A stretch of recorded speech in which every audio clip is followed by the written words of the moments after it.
Masa kita nak kena serang hendak? Oh, Bobo Boy!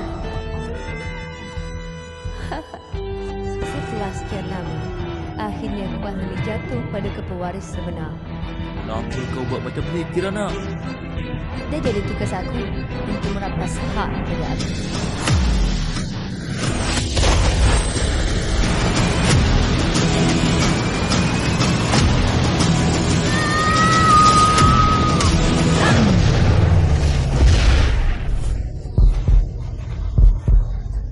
Kalau kau kalah, kau kena lepaskan semua kuasa kau, Bobo Boy.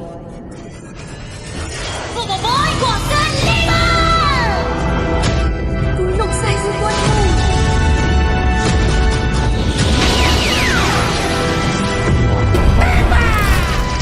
Pergi!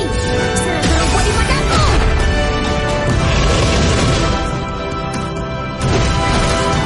Kakak pergilah! Kuasa elemental!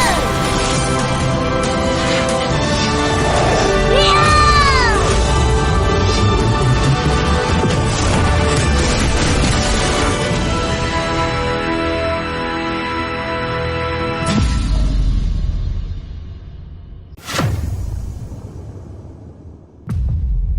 Hitungan beberapa bulan ke depan, kita akan segera ditibakan dengan Bobo Boy movie ketiga. Waduh, setelah kelima teori yang Far publikasikan tentang seputar prediksi kedepannya untuk movie ketiga Bobo Boy, dan teori ke-6 yang kemungkinan ini merupakan teori yang bisa digarisbawahi dengan keterangan persentase 75% benar dan 25% kelemahan. Bukan tentang cerita dan alur, bukan juga tentang konflik, tapi bisa berpengaruh terhadap keduanya, serta berpengaruh terhadap plot cerita pada konsep awal. Nah, penasaran? Seperti biasa, sebelum memasuki ke segmen pembahasan, mari kita intro dahulu.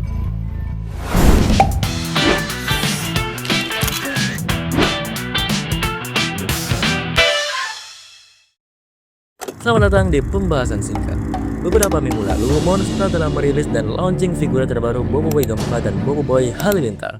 Wait, cuma figura doang, ngapain dibahas? Justru di situ letak menariknya. Walaupun figura seperti biasanya, akan tetapi ada sebuah poin menarik yang menarik mulut saya untuk berteori ke movie ketiga dari kedua figura tersebut. Sebelum Monster melaunching produk kedua figura tersebut ke toko, Monster memberi bocoran, poster, dan siluet penampakan dari kedua figura yang telah siap diluncurkan. Tak hanya poster, Monster membuatkan video trailer promosi figura tersebut dengan tema Fusion Gentar. Tapi bukan di situ letak menariknya. Kita mulai dari figura Halilintar. Sebelum teaser trailer, Monster memberikan poster Bobo Boy Halilintar dengan keterangan coming soon figura dan dengan caption "Tenang sebelum ribut petir". Iya tahu hanya caption, tapi disinilah letak rahasianya.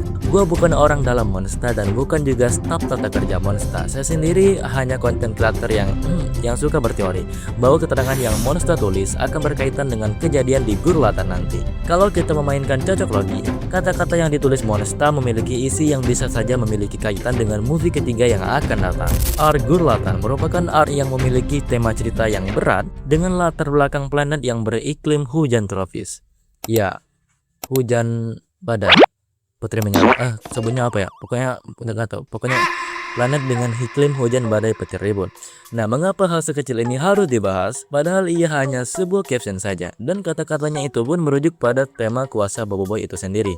So, jawabannya ialah pada arc Gurlatan movie ketiga nanti, kuasa Bobo Boy Halilintar akan diambil oleh Putri Kirana guna untuk memimpin dan menjadikan penduduk planet Gurlatan aman di bawah pimpinannya. Kata tenang bisa diartikan awalan movie yang baik-baik saja. Cerita berjalan damai layaknya tidak terjadi apa-apa. Kemudian kata sebelum ribut petir merupakan kata yang memicu akan terjadinya suatu permasalahan yang melibatkan kuasa Halilintar Bobo Boy bertindak.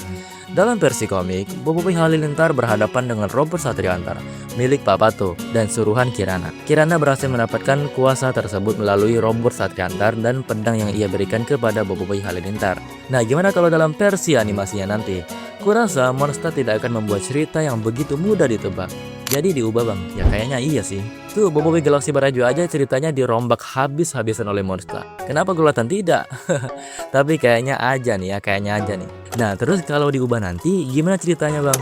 Oke, kemungkinan kata tenang sebelum ribut petir merujuk pada kuasa halilintar sendiri. Mungkin Boboiboy Halilintar akan bertarung habis-habisan terlebih dahulu sebelum kuasanya diambil oleh Putri Kirana. Ribut petir mengarah ke iklim planet itu sendiri. Boboiboy akan bertarung dan mengerahkan seluruh tenaganya untuk mengalahkan lawan yang dihadapi. Entah Kirana atau robot Satriantar masih tidak diketahui.